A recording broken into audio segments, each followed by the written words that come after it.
Welcome into Attacking Third. Happy Friday, Junior, Baby Friday, whatever you want to call it. Happy Thursday alongside Christine Cupo and Jess McDonald. I'm Lisa Carlin. We have a show planned for you with news, NWSL preview. We're talking the best underrated trades in the NWSL of all time. And I had a lot of fun with that conversation. We're going to dive into it. We have so much to chat about today. But first, Christine, Jess, what is up, my friends? I haven't seen you in a while. How are you?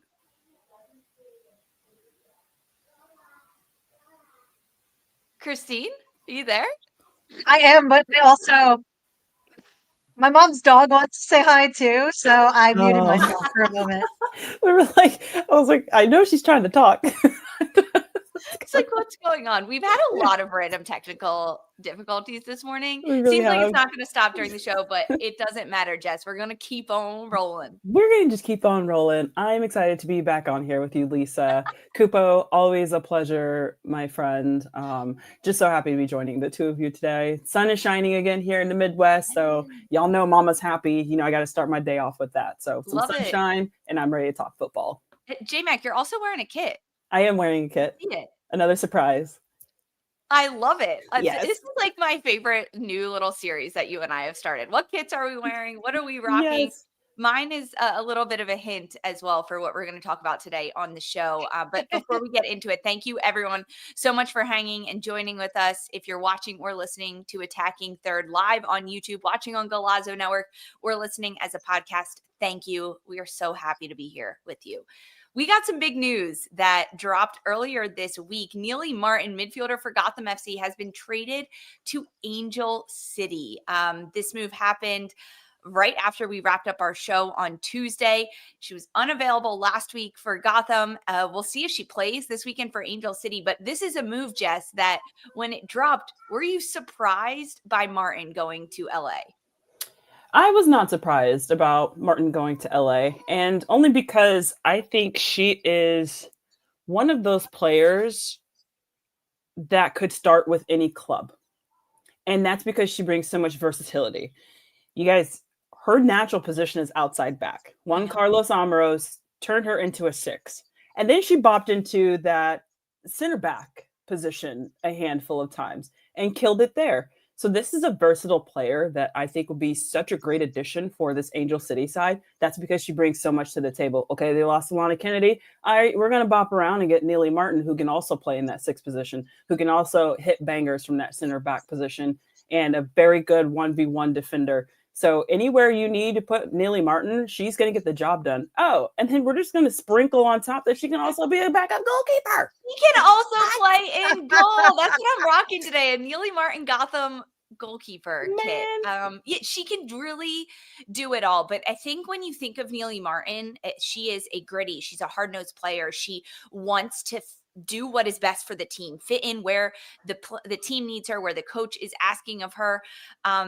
Recently, not getting as many minutes with Gotham as she had in previous seasons. So I actually really like this move for her as a person. Of course, Jaden Shaw going to Gotham as well. So maybe some roster movement happening there. But the thing with Nealy Martin is she is almost, I mean this in such a positive way. Nealy Martin is a NWSL role player in this league. And we are so desperately in need of more of them. A player that has bopped around to a couple of different clubs, can fit in multiple different positions, but always consistently has minutes. Not a superstar, not going to make all the headlines, aside from when Nealy Martin steps into goal in big games and in big moments, but really not going to do all the flashy stuff, but works hard every day, has the consistency, isn't a superstar, but still gets a lot of consistent minutes.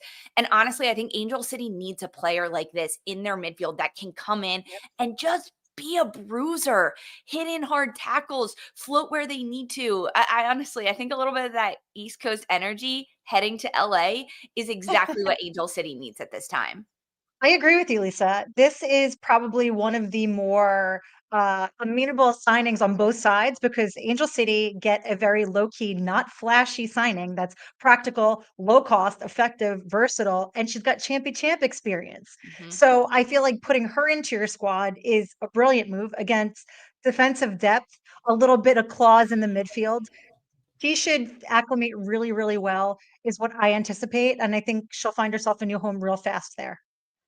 With Nealy Martin, she's now been at Louisville, Gotham, and now at Angel City. But when you think about Jess, Angel City, their push right now for the playoffs, is this going to be an immediate impact? Like, how much do you expect Martin to impact what Angel City is doing at this point in the season? I feel like she's going to play a big role moving forward into the rest of the season for Angel City.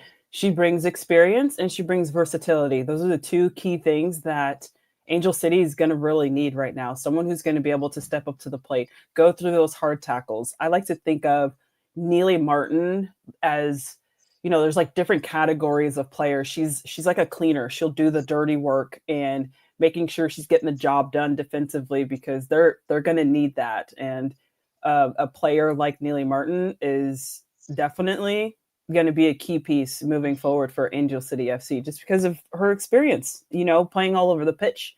And the amount of minutes that she was able to get with Gotham, I think, was nothing short of amazing. And now she gets to bring her talents on over to LA. And I'm super pumped. I think she's going to make a big difference for this team.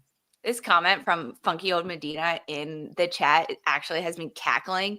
Says that Nealy Martin's going to show Macy Hodge how to be a bruiser without picking up so many cards. Like, that's hilarious, because honestly, yes. Yeah. Honing your craft. Like, you can have dark arts, but you need to have some art to it. It can't just be, elbow to the face.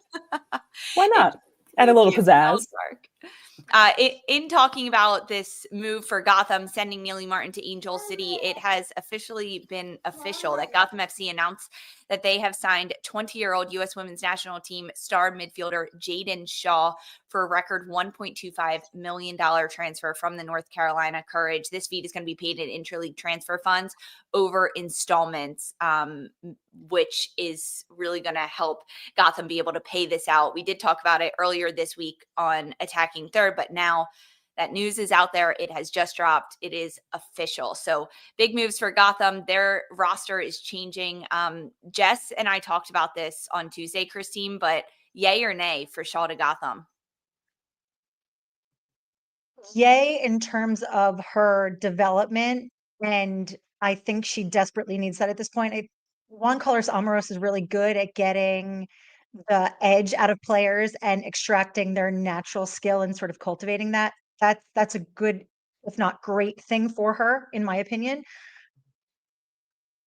I don't know if mentally, coming from North Carolina, where she didn't get many minutes, coming into this Gotham squad at such a big sticker price is going to be something that weighs heavily on her shoulders, because I know for me, and this is an individual thing, this is definitely not a one size fits all.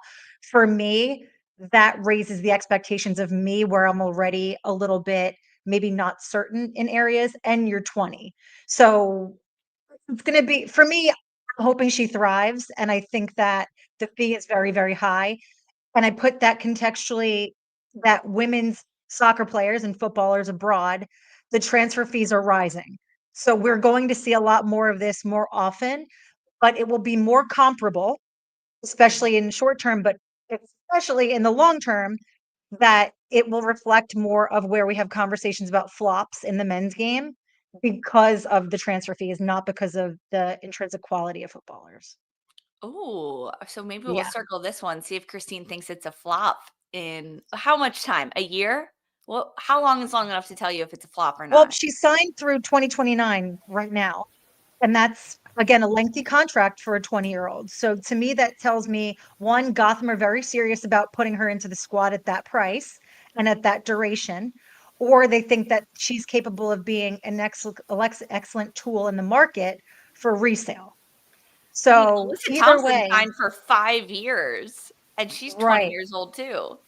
Right. But I would also argue that we've seen more of Jordyn Shaw's potential than her reality in this current season thus far, whereas Alyssa Thompson has continued to eclipse herself just on field, whether if you look at just stats, if you're being a stats nerd, or you're watching her movement and how she's grown so far as a footballer. I would put my stock more there. I think that makes a lot more sense, especially if you're looking at the potential resale for her coming from a Chelsea, which makes her even more marketable because she's going to have Champions League experience going forward. Okay, Cupo. All right, I got chills right now listening to you. Okay, I didn't even think that far ahead. Mama over here talking about today, what's happening. You talking about 2029. I'm like, whoo, boy. That's why we compliment each other, Jess. Man, my kid's gonna be graduating high school at that point. I'd be feeling old when you drop these numbers, man. What is this? We driving Mama around. Not to change the subject, but dang, you just gave me chills with that number. No, but hey, that's so true. I feel like Thompson would be more of a marketable player moving forward in the future. Now you have me thinking about Shaw. Like, okay, what's this going to look like in the long run? Can she be successful? I think it's a possibility just because I've seen what Juan Carlos Amaros has done to develop young players with this Gotham FC side. And so I'm crossing my fingers for Jaden Shaw that he helps develop her because she's such a good player. Y'all heard my prediction before the season started. Shaw was supposed to be my midfielder of the season this year. You guys, let's go back to that. I'm rooting for her. So let's hope and pray that this is a successful journey for Shaw moving forward. All right, so Jess, you said what would it be? Your son would be graduating high school by 2029. Is that what it was? Yeah, he's in 8th grade. It's 2025. Yeah, 2029. In 2029. Yeah. Well, U.S. Women's National Team Bay FC defender in 2029, Abby Dahlkemper. She's going to have a 4-year-old because congratulations are in order. Abby Dahlkemper has announced that her and her husband, Aaron Schoenfeld, are expecting baby number 1. Dahlkemper hasn't played since the summer break, so this now makes 2 defenders for Bay out on maternity leave, including Emily Menges, which makes a lot of sense. While Albertine Montoya has brought in Sydney Collins, Brooklyn Courtnall, some defensive depth into this back line, but huge shouts for Abby Dahlkemper. Congratulations. J-Mac, you got any advice for her as a mom who played? Yeah, just know everything's going to be okay. I'll keep it as simple as that. Like, being a mom.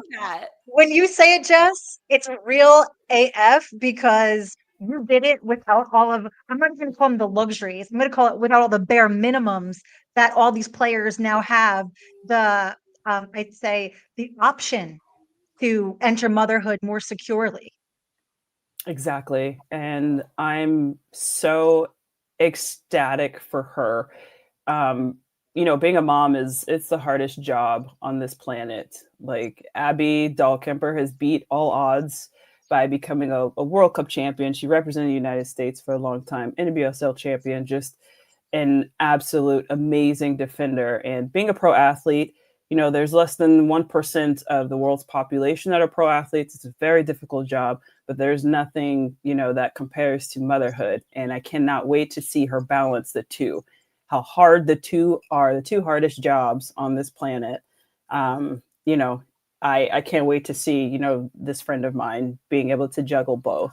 So it's going to be very, very hard, but it's so rewarding at the end of the day. And I'm excited for her and her husband, Aaron, to have a baby. They're such a beautiful couple. Have y'all seen them? My God, they look like they've even from magazines. Yeah. Like, this is going to be a beautiful baby. I can't wait. Boy or girl, I'm excited. Doesn't matter. Gorgeous child. Yes. Gorgeous child. That's great advice, Jess. I think it's pretty cool to hear from you. And I'm so excited for her and the growth of her family. But then to see her come back into the game if Dahlkemper chooses to do that, because as evident through you, J-Mac, you become a superhuman after you do that and you come back onto the pitch. And we always get to see a different side of players once they start motherhood and then play soccer again. So congrats to Abby Dahlkemper. Guys, we have a big NWSL weekend coming up with so many playoff implications on the line. So we're going to dive into some of the biggest matches. That's next. Stay here with us on Attacking Third.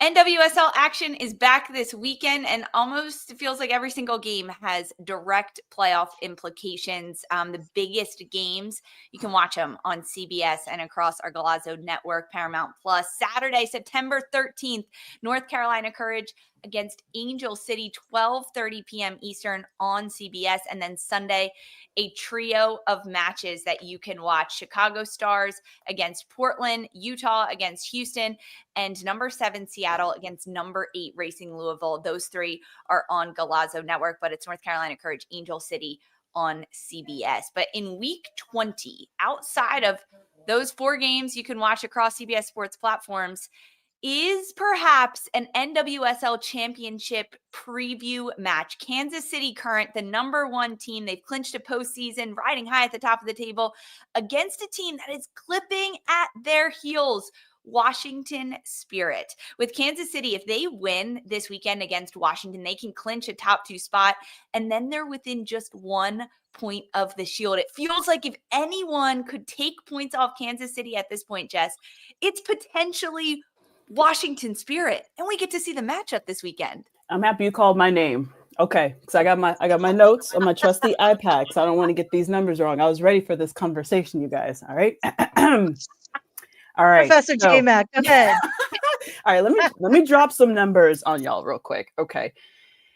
Spirit, they're coming off a win against Seattle, which gives them a little more motivation. That's cute.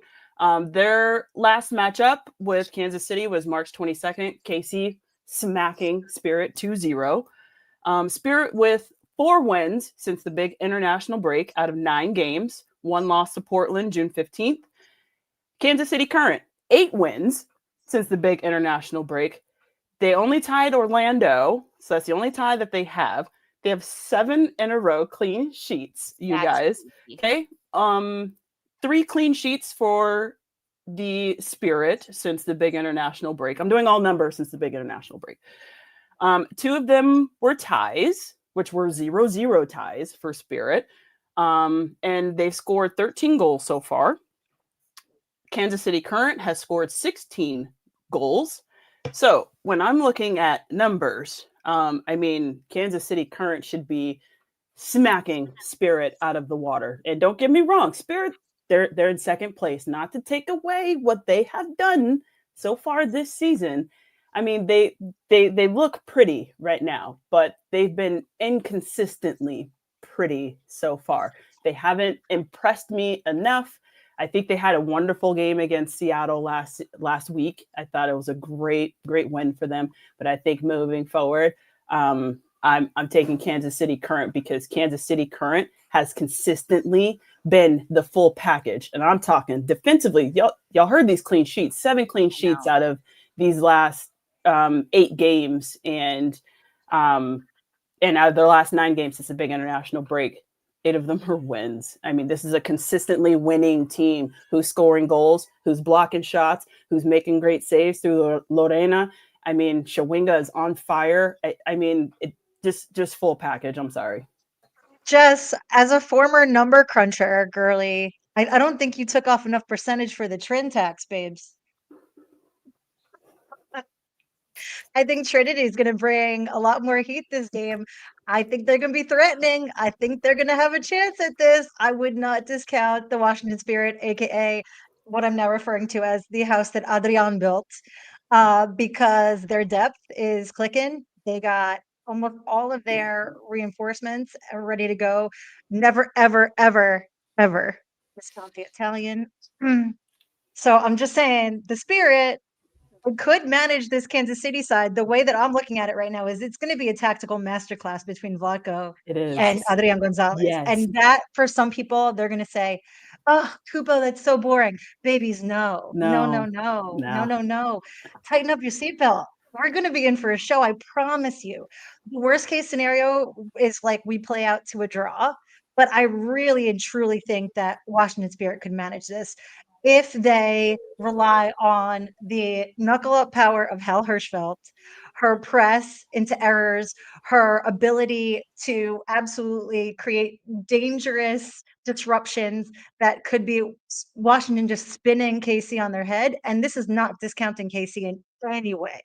but we know they like to build in the wide channels. If they manage to control them and stay compact defensively, McKeown, I'm looking at you, girl. Like, yeah, I think that's a player you have to circle. Tara McKeown wants revenge for the last time these two teams played.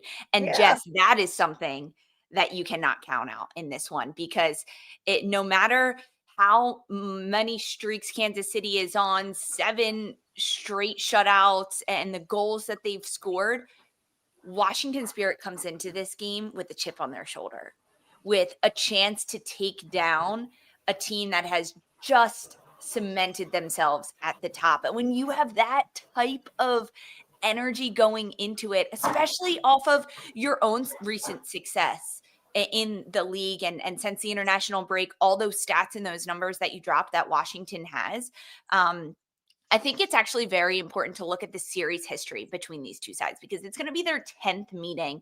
And I know you dropped a potential draw in there, Christine. Kansas City, Washington has never ended in a draw. Washington has 5 wins, Kansas City with 4, but Kansas City won the last 2 meetings against Washington, and they kept a clean sheet in both of those. So the recent dominance of Kansas City, I think, weighs very heavily on the minds of Washington Spirit. And the beauty of this NWSL league is we can't predict anything. No one can. Not even these players that are going to play in this game has any idea what's going to happen in this game. And that's what makes it so fun. Yes. And I'm looking forward to this game. So I'm like, now I'm sweating because I'm over here dropping all these stats on Kansas City Current right now. Now I'm like, okay, going into this game, like, man, y'all better win. Y'all better back me up.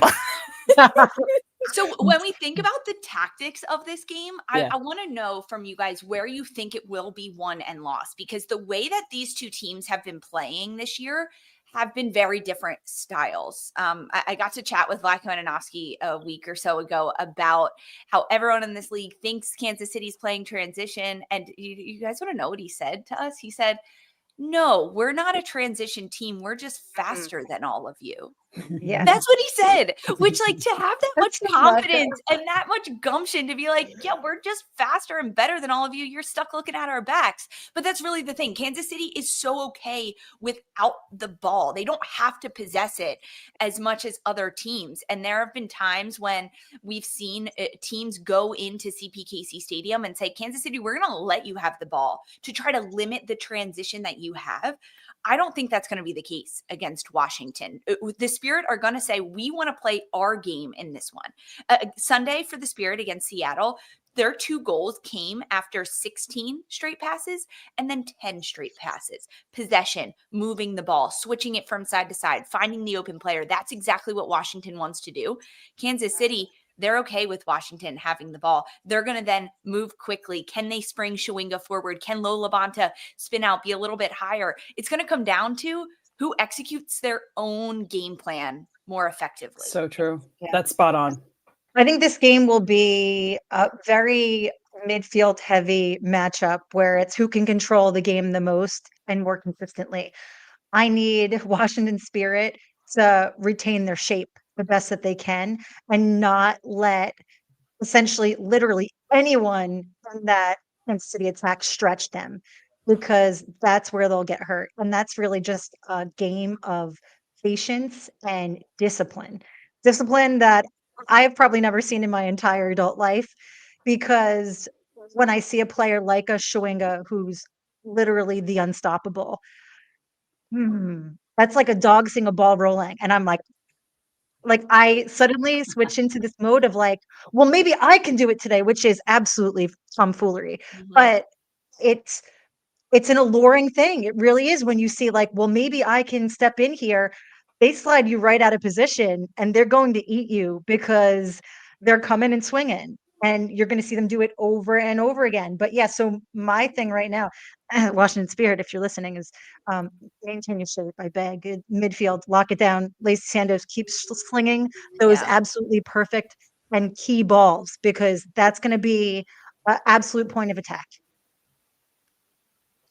Jess, what about you? Where is this game won or lost for either of these sides? I'm leaning toward Kansas City Current. I think that they're so very dangerous in the wide areas. I mean, Michelle Cooper, she's on a roll. this season in that wide space. And then also coming into the half space between her and Shawinga, they've been such an incredible dynamic duo this season. And I think a player like Michelle Cooper is going to be the biggest difference maker in this game, because I think Spirit, they get exposed in the wide spaces, especially sometimes when they're playing in that 3-back. That's the risk that they're taking. And if those wide spaces are open, Kansas City Current will punish you. And Michelle Cooper will make it look easy between her and Shawinga being able to combine up top. I think it's going to be a very difficult game for Washington Spirit in those wide spaces. Guys, if I look through the Kansas City lineup, any of their lineups go in their ahead. last 5 games, every single person is so dangerous. It doesn't matter. It doesn't matter. So even if one player for Kansas City has a bad game, let's say a full 90 minutes, that is just not great. They have 10 other players that are probably playing higher than everyone else's in the league's average. So when you look at Washington Spirit in like a grand sense of this match, they are going to have to all be so mentally locked in. I think on the defensive side of things, it's going to be really crucial for Washington because they do have so much of the ball so often, and they dominate in their attacking end when they go forward with so many threats, and it's wave after wave of that.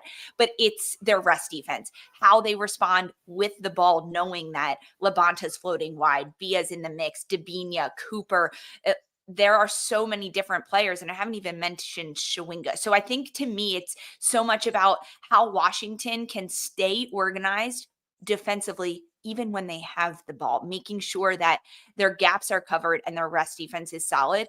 And then you're going to need some magic. You're going to need Trinity Rodman magic. And that's not a big ask because we see it very consistently from Rodman, what she's able to do.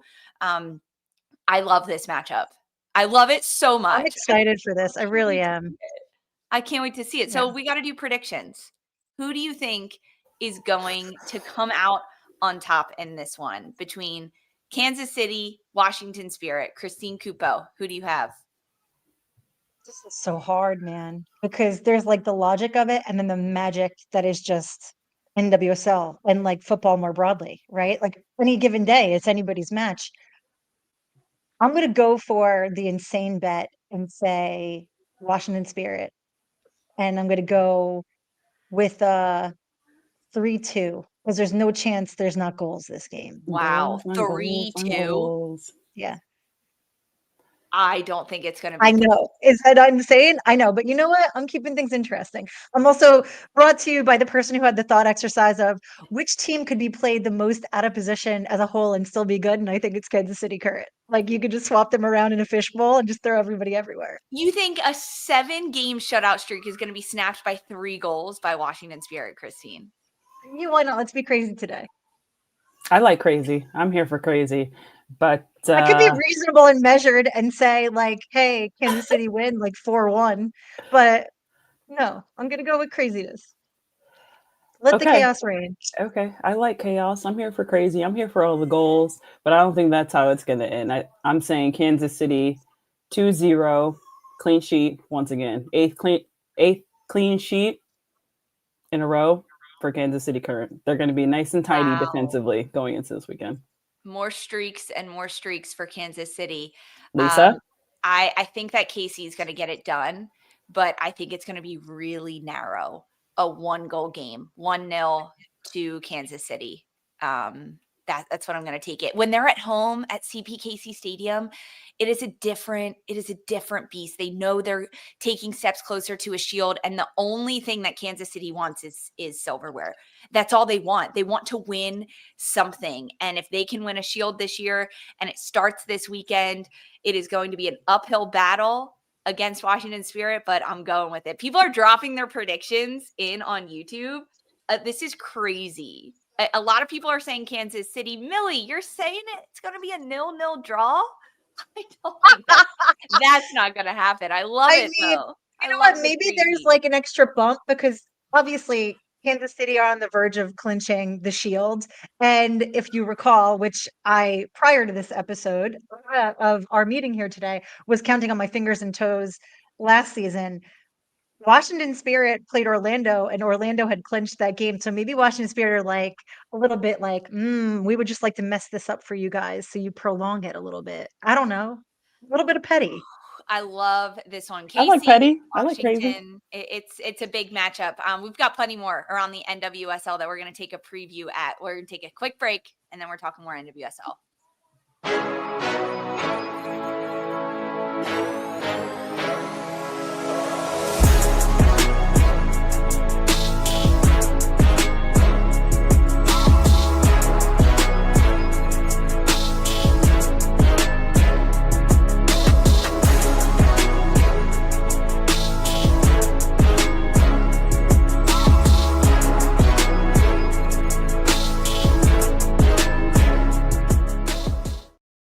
Welcome back to Attacking Third. NWSL Week 20 this weekend has a lot of action, including some games that are taking place on our air Golazo Network, and a huge one between 7th place Seattle Reign and 8th place Racing Louisville. This game is on Golazo Network on Sunday, September 14th. Only 1 point separating these two sides. And Seattle, Louisville, they absolutely need a win, both of them, where they're at risk of falling out of the playoff spot. So in terms of the form that they're coming into, Christine, and how everything is shaping out for this game, who is in better form for Seattle, Louisville? I mean, sadly, Seattle are in better form, arguably. I think that Louisville have struggled more defensively recently, and their ability to see out a full 90 is worrying. So I'm a little bit tipped in favor of Seattle, despite that, the fact that they haven't been their best this season at all. They've had moments of brightness and then immediately like struggle. I'm hoping to see Big Fish. I feel like that really hasn't been a feature this season. She allegedly could take another couple more weeks. But if Louisville really want to fight again, because I would love to see Louisville pull up and make the playoffs this season. I am still full-fledged drinking the Bev Kool-Aid. I want nothing but the best for them, but they legitimately need to stabilize. They need to find consistency. If not now, then when? Does Mia Fishel start? I'm going to say no, because I just don't. The speculation around her. I love Mia Fishel as a player. I don't know. At this point, they should try it, just because, not everything has been working to begin with. Is that a stupid reason to be like, hey, finally you get the start? Probably. But I would love to see it. It's just that we haven't, and I don't know when that could possibly be. Like, they're not going to sub her out in the middle of the first half. And if she's not good for more than, a full 45, I imagine we won't see her again until like a second half appearance. Seattle needs this win. They're winless Yeah. in 5. They were fighting for a top 4 spot in the playoffs, and it is like the snake that keeps biting Laura Harvey, that they can't just finish, close out games, get points, and stay ahead of things. And that, to me, is something that's frustrating to see with Seattle, because of the gritty way that they are trying to pick up wins in their games. Even this past weekend against Washington Spirit, right? Like, the players that they have on the pitch have so much going for them. And I really like what they're doing in this 3-back with Curry and Huerta being on the wide areas. They're creating chances. But the most concerning thing to me is that you have Biondolo and Fishel, 2 of your superstars that are brought in to score goals, to push you into the playoffs, a top 4 spot in the playoffs, and they're not getting consistent minutes. No matter what it is, injury-wise, getting adjusted, that's not good enough for Seattle in this game. And when you look on the other side of it for Racing Louisville, they on the road this year have been so good. 4 wins in their 9 away matches and 3 draws. They pick up points consistently. And to have that kind of mindset coming off of a loss to Portland that you battled, you're fighting for the playoffs. I have Louisville in this one all day against a Seattle side that, to me, is just losing steam at this point in the season. And I absolutely agree with you. And you know what? Cherry on top for this Racing Louisville side, they have Jordyn Bloomer in net, who has just been on fuego for Racing Louisville this season since she stepped up to the plate. due to Katie Lund's injury for the rest of the season. And I think she's been such a great leader in the back, blocking PKs, getting her team fired up. And I think that with that type of leadership for this Racing Louisville side has been the biggest difference maker for them moving forward this season. Because you look at the look on Jordyn Bloomer's face. I don't know if y'all have seen it, but like after she makes a penalty save or any type of like crazy save, you see how fired up she is. That makes me want to run through a brick wall. That makes me want to get the dust off my boots real quick. All right, I'm ready to play again, y'all. Let me go and warm up my arthritis in these knees, But I think honestly, Jordyn Bloomer has been the biggest difference maker for Racing Louisville. When she makes a save, then you see them kind of coming out and coming out with some more fire. And I think that's due to Jordyn Bloomer, but not to take away Taylor Flint.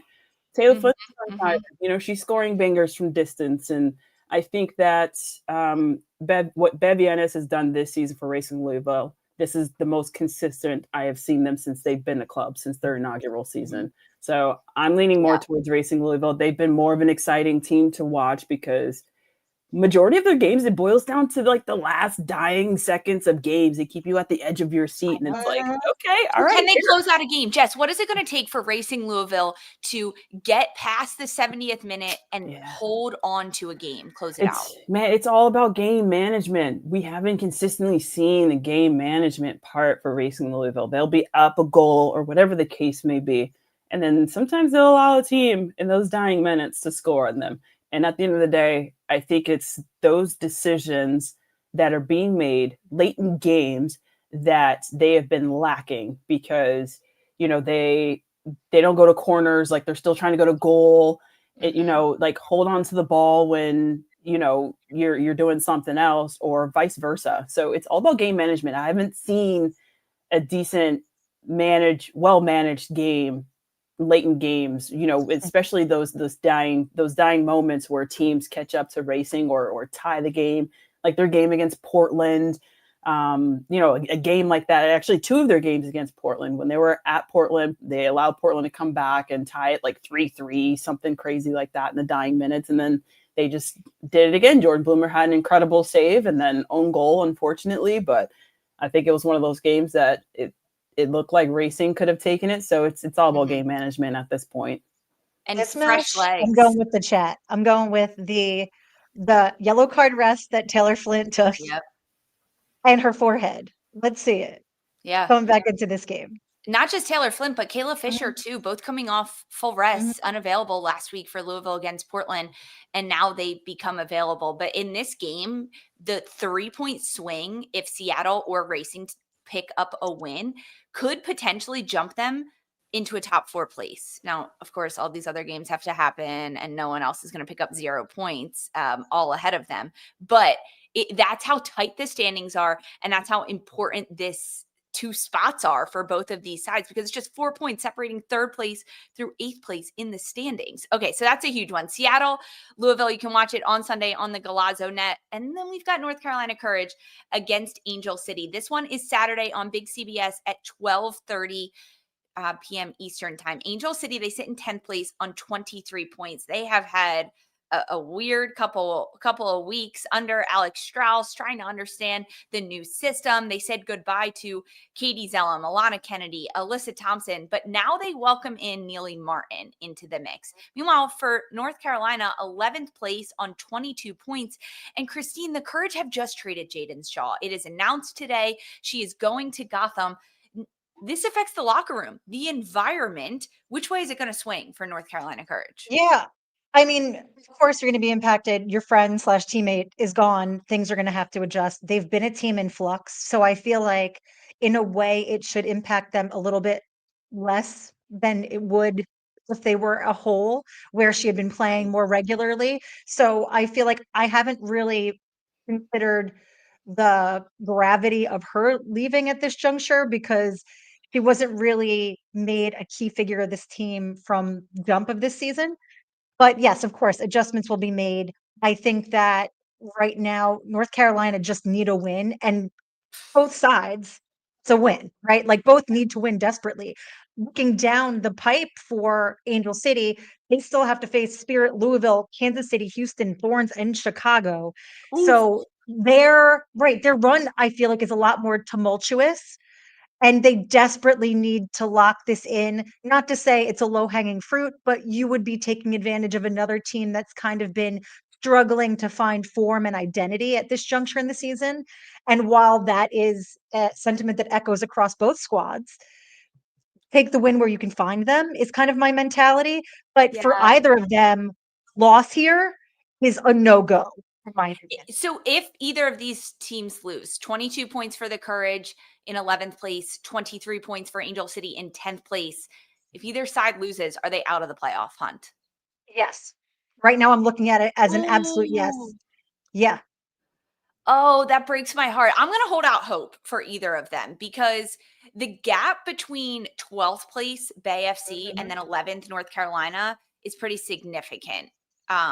It's 4 points. So even if Bay catches up, neither of those teams get a win, they can go. I mean, it is a must win. These are crunch time points. I mean, I feel like looking below the line, the team that I feel is the most threatening right now is actually the Houston Dash. But when you're fighting up the table as well, the complications will continue to compound. Oh yeah, Houston Dash have been on a run, but we're talking Yeah. Angel City, North Carolina. Who needs it more? Jess, what between Angel City, North Carolina, with 3 points on the line, the potential to drop even deeper out of the playoff push, what do you see in this game? Oh, I can't hear her. Can you hear her, Christine? Is it me? Is it her? No. Hopefully It was we me. got her back. My bad. Now we You want me to got do her. the bad Yeah. lip reading? Jess says she agrees with everything that I just said, and I am brilliant in every way. Anyway, back to Jess. My bad. Mike was mute. Mike was muted. I think that this will be a huge test for North Carolina Courage. They lose Jaden Shaw, and don't get me wrong, Angel City, they lost Alyssa Thompson. You know, both teams have lost their star players, and I think it's going to boil down to the midfield. I think that Courage, they're the most dominant in that midfield area, and they're going to have to show up and show out because that's where they're most possession oriented. They moved around in the back, but I think that Courage could potentially be I think it might be more important for Courage to win, but I see Angel City having more depth than Courage. This is my internal monologue going back and forth. I can't make up my mind, but I feel like Angel City might come out with the win over Courage, but I think that it's more important for Courage to gain these points just because of where they're sitting on the table. They're kind of in that bubble, but I see Angel City probably taking away the 3 points on this one. I'm with you on Angel City, but I think North Carolina need it more based on the trade that happened with Jaden Shaw going to Gotham, a change in the locker room, change in the environment, and without really bringing anything in. Meanwhile, Angel City, like they lost big. They lost some big pieces, and they decided, you know what, we're going to step up. We've got Riley Tiernan. We've got Madison Hammond that can slot into this midfield. And then they said, all right, you know what, we're going to go out and get Nealy Martin as well. Plus our goalkeeper has been doing a really good job.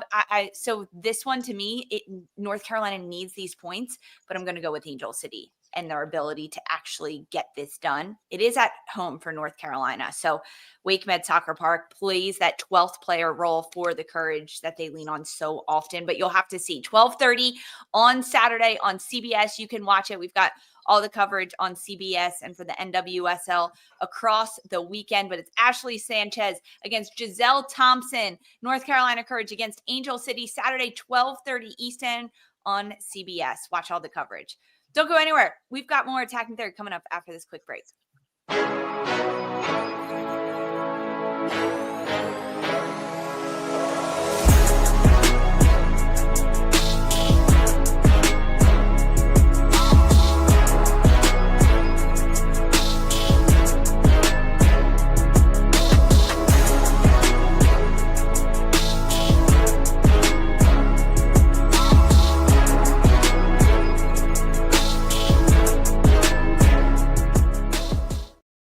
Hey everyone, welcome back to Attacking Third. In talking earlier in this show about Nealy Martin headed to Angel City. We talked about some underrated trades in the NWSL, and it got us thinking, what is a trade in the NWSL that maybe went under the radar, didn't make as much waves at the time of the announcement, but absolutely paid off for the club, for the player, and ended up being such a big difference maker. So we got to pick. I loved this exercise. I wrote down like so many trades and picks because the NWSL has been around for a long time.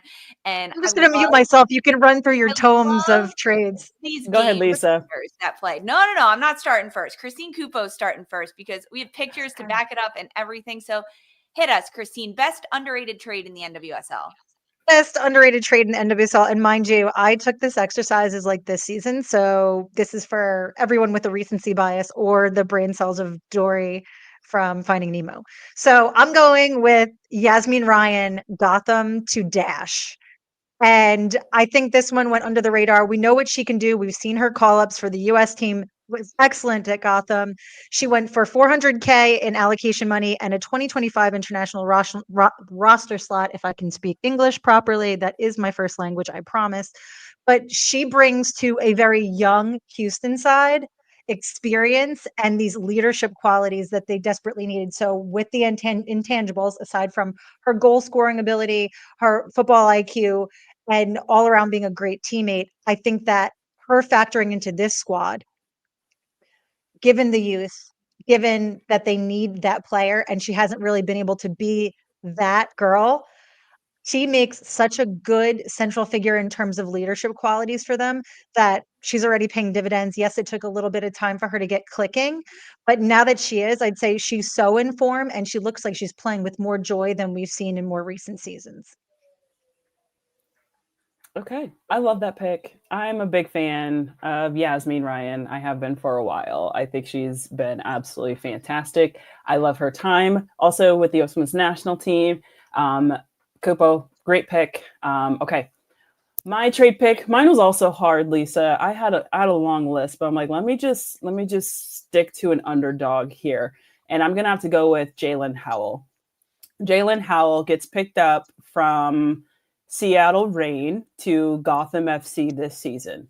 And I went through this a little bit on our last show on Tuesday. Jalen Howell comes from FSU, Herman Trophy winner. I mean, just an absolute trailblazer of a college player. Gets her little stint with the women's national team. We see this hype from a player like Jalen Howell coming into the league. She gets to Racing Louisville, doesn't develop. Okay, she gets traded to Seattle Reign, doesn't develop. Now we see her at Gotham FC. She started 18 of their 19 games so far this season. She missed out on one due to 2 yellow cards from a game, which led to a red card. So she was suspended the next game, but started every single game ever since and has contributed 3 goals. We haven't seen her score. I had the honor and privilege of playing with Jalen Howell for a couple of seasons at Racing Louisville. And let me tell you, at training, she's scoring bangers from distance. I mean, she's whipping the ball, switching the point of attack, both feet equally. And I didn't see that in games playing with her, and I didn't see that in games with Seattle Reign. This last offseason, before the 2025 season popped off, I had the privilege of training with her also and many other NWSL players.